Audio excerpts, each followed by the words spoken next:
और ये बहुत ही बढ़िया क्वेश्चन है। इस तरीके का क्वेश्चन अगर आपके एग्जाम में आ जाए तो आपको घबराना नहीं है। जो चीज मैं आपको बता रहा हूं उस चीज को आप करिए और आपका क्वेश्चन जो है बड़ी आसानी से हो जाएगा। ये नॉर्मल डाइस का क्वेश्चन नहीं है, एडवांस डाइस का क्वेश्चन है। एडवांस में क्या होता है, नॉर्मली आप क्या करते हैं कि जब भी आपको अपोजिट फेसेस वाला डाइस बनाना होता है तब आप क्या करते हैं, मतलब इससे आपको डाइस क्लोज ओपन डाइस से क्लोज डाइस बनाना होता है, तब आप क्या करते हैं, आप ये करते हैं कि देखते हैं कि 4 के अपोजिट क्या है, 6। जो अपोजिट सरफेस होते हैं वो एक दूसरे से एक ब्लॉक दूर होते हैं। तो 4 के अपोजिट क्या हो गया, 6। इसी प्रकार 3 के अपोजिट क्या हो गया, 2। 3 के अपोजिट क्या हो गया, 2।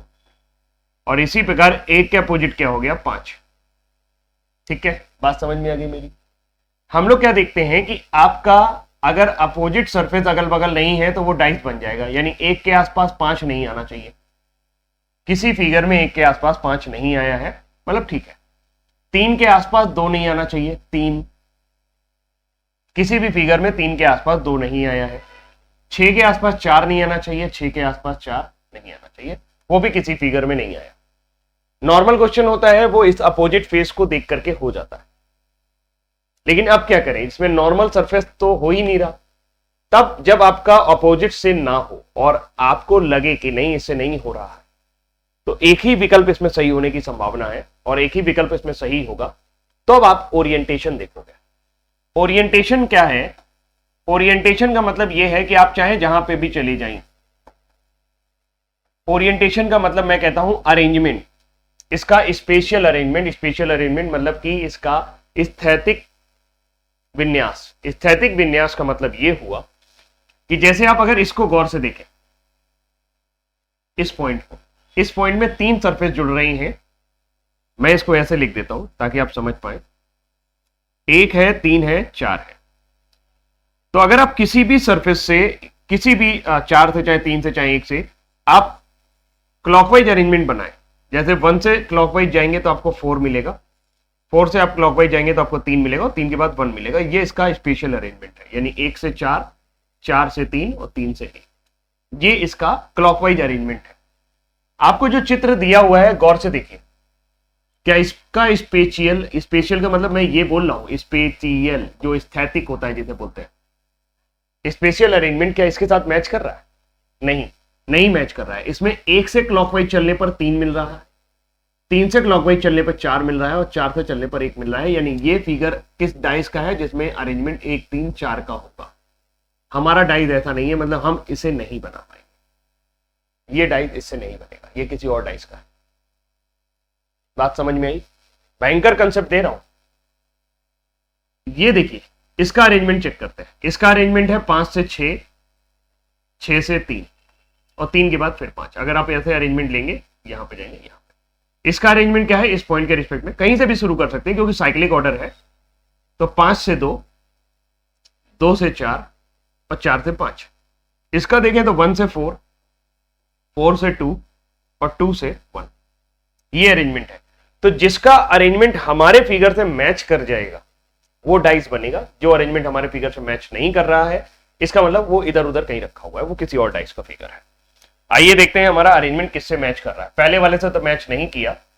अगले वाले में हमारे पास क्या है, अगले वाले में हमारे पास है 5, 6 और 3। 5, 6 और 3 कहां पर है? आप देखेंगे 3 और 6 पास पास है, 5 यहां पर है। अगर आप डाइस का बेसिक कंसेप्ट जानते हैं तो आपको पता है कि आप ये वाले सरफेस को कहीं पर भी कनेक्ट कर सकते हैं। क्यों? क्योंकि ये आप जब इसे फोल्ड करोगे ना तो 5 6 से भी कनेक्ट होगा, 3 से भी कनेक्ट होगा, 4 से भी कनेक्ट होगा, है ना। तो 5 को मैंने उठाकर यहां रख लिया। आप ला सकते हो, यहां पे भी ला सकते हो, कोई फर्क नहीं पड़ने वाला। आप जरा इसका स्पेशल अरेंजमेंट बनाओ। 5 से क्लॉकवाइज जाओगे तो 6, 6 से जाओगे तो 3, 3 से जाओगे 5। अगर जरा भी कंफ्यूजन हो तो अलग कहीं बना ले। 5 है, 6 है, 3 है, तो 5 6 3। कुछ लोग कहेंगे सर आपने यहीं क्यों बनाया, यहां क्यों नहीं, यहां बना के देख लीजिए, तब भी आपका 5 6 3, यानी इसका और इसका अरेंजमेंट मैच कर रहा है, ये बन जाएगा। यही इसी डाइस का है, ये इसी डाइस का है। अगला भी चेक करवा देता हूं, 5 2 4, क्योंकि एक ही सवाल में कंसेप्ट खत्म, क्योंकि जिंदगी में कभी दोबारा इस तरह का सवाल आए तो आप बड़ी आराम से कर पाओ। अब क्या है, 5 2 और 4। आप देख रहे हो 2 यहां पर है, 4 यहां पर है।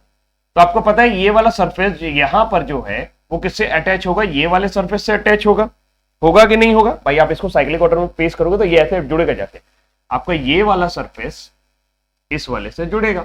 तो अपन चाहे 4 यहां बना दे और चाहे 2 और 5 को उधर ले जाए, कोई फर्क नहीं पड़ने वाला, जुड़ जाएंगे।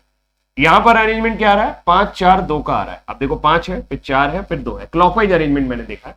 यहां पर अरेंजमेंट है 5 2 4 का, यानी ये भी गलत है, ये हमारा नहीं बन पाएगा।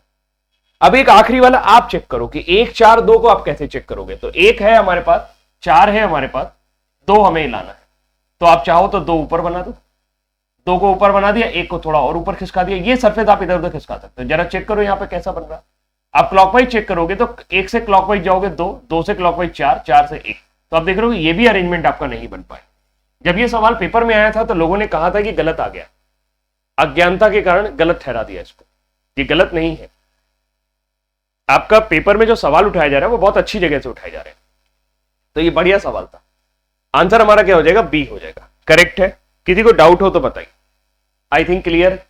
अब आपको समझ में आ गया है कि अगर आपका नॉर्मल डाइस का क्वेश्चन है तो आप वैसे कर लेते हैं अपोजिट वाले से, लेकिन अगर आपका अपोजिट वाले से नहीं हो रहा है या एक से अधिक ऑप्शन आपको करेक्ट लग रहे हैं तो ओरिएंटेशन जरूर चेक करें। ओरिएंटेशन का मतलब क्या है, उसका अरेंजमेंट जरूर चेक करें कि वो किस तरफ से क्लॉकवाइज, आप चाहो तो एंटी क्लॉकवाइज भी कर सकते हो, लेकिन क्लॉकवाइज थोड़ा देखना आसान होता है, समझना आसान होता है, इसलिए मैंने आपको क्लॉकवाइज से बताया। आपको बस अरेंजमेंट देखना है कि हाँ वो जो चीज उसके दाएं है वो दाएं ही रहनी चाहिए, जो नीचे है वो नीचे ही रहनी चाहिए। इसी प्रकार अरेंजमेंट होगा, क्योंकि आप डाइस को कितना भी घुमा लो, जो क्लॉकवाइज अरेंजमेंट है वो क्लॉकवाइज ही रहेगा। ठीक है, आई थिंक क्लियर है, सभी को समझ में आ गया। ठीक है।